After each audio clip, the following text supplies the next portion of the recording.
Stock in 3 minutes में आज हम बात करेंगे उस बैंक के बारे में जिसकी अब आरबीआई ने अवार्ड लगाई है।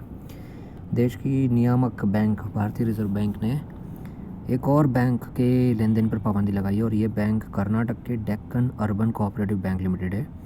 और इस पर पाबंदी का कारण है कि बैंक के ग्राहक अब पाबंदी के दौरान ये हो गया है कि 1,000 रुपये से ज़्यादा रकम नहीं निकाल अपने बचत खाते से नहीं निकाल पाएंगे और ये आरबीआई की जांच के दायरे में है, तो इसलिए अब ये पाबंदी इन्होंने लगाई है। दरअसल आरबीआई ने स्पष्ट किया है कि जांच के इरादे से डेक्कन अर्बन कोऑपरेटिव बैंक पर पाबंदी ज़रूर लगाई है, लेकिन बैंक का लाइसेंस अभी रद्द नहीं किया है।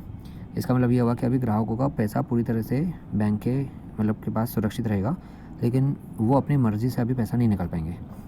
अभी कुछ दिन पहले यस बैंक के साथ भी यही हुआ था और फिर उसके हालांकि इसका तो स्टॉक प्राइस ये लिस्टेड ही नहीं है, तो इसलिए कोई फ़र्क नहीं पड़ेगा, लेकिन आपको एक तरीके से इससे पता लग सकते हैं कि बैंक की कितनी बुरी इमेज हो जाती है। और फिलहाल सरकार ने बैंकों को लेकर काफ़ी टारगेट रखा हुआ भी है, तो आरबीआई ने बैंक के ग्राहकों से भी अपील की कि किसी भी अफवाह वगैरह पर ध्यान न दें। तो ये एक ज़रूरी बात इसलिए बतानी ज़रूरी है क्योंकि कई लोग इसको लेकर बहुत ज़्यादा टेंस हो जाते हैं। उन्हें लगता है कि उनका लाखों पैसा, शायद लाखों करोड़ों की जो डिपॉजिट उन्होंने बैंक में करी थी वो सब चली गई, लेकिन ऐसा नहीं है। अब आरबीआई ने शुक्रवार को कहा था कि उसने कर्नाटक के Deccan Urban Cooperative bank limited को नया कर्ज देने और जमा स्वीकार करने पर भी प्रतिबंध कर दिया है और इसके अलावा 6 महीने के लिए भी उनको ये निर्देश दिए हैं कि 1,000 रुपये से ज़्यादा की रकम जो उसके ग्राहक है वो नहीं निकाल सकते। ये उनके लिए बड़े टेंशन वाली बात है। और इसके अलावा कोई भी नया निवेश या नई लेनदारी पर भी इस बैंक पर रोक लगी हुई है। और केंद्रीय बैंक ने एक विज्ञप्ति में कहा था कि बैंक की मौजूदा नकदी स्थिति को देखते हुए जमाकर्ताओं को सभी बचत खातों या चालू खातों से 1,000 रुपये से अधिक निकालने की अनुमति नहीं दी जा सकती।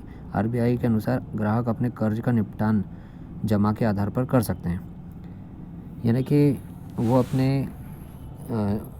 ग्राहक अपने कर्ज का जो उनको निपटारा करना है वो निपटान जमा के आधार पर कर सकते हैं, मतलब कि वो उसके अकाउंट से कर सकते हैं, लेकिन कुछ शर्तों पर।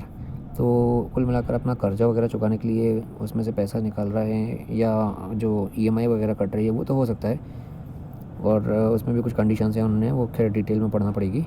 और 99.58% जो डिपॉजिटर्स हैं वो जमा बीमा और ऋण गारंटी निगम यानी कि डीसीजीसी का जो योजना है उसके दायरे में अगर आते हैं वो आते ही हैं 99.58% जो डिपॉजिटर्स हैं। और डीसीजीसी बैंक जमा पर बीमा उपलब्ध कराता है। तो फिलहाल ये पाबंदी 6 महीने के लिए लगाई गई है। आरबीआई ने कहा है कि बैंक की वित्तीय स्थिति की समीक्षा यानी कि रिव्यू की जाएगी और उसके आगे ही इस पर फैसला लिया जाएगा। तो फिलहाल एक और नई बैंक जिसकी वोट लगी, और फ़िलहाल पिछले 1 साल में कई बैंक हैं जिनकी वोट लगी। इसमें सबसे बड़ा बैंक तो यस बैंक ही था।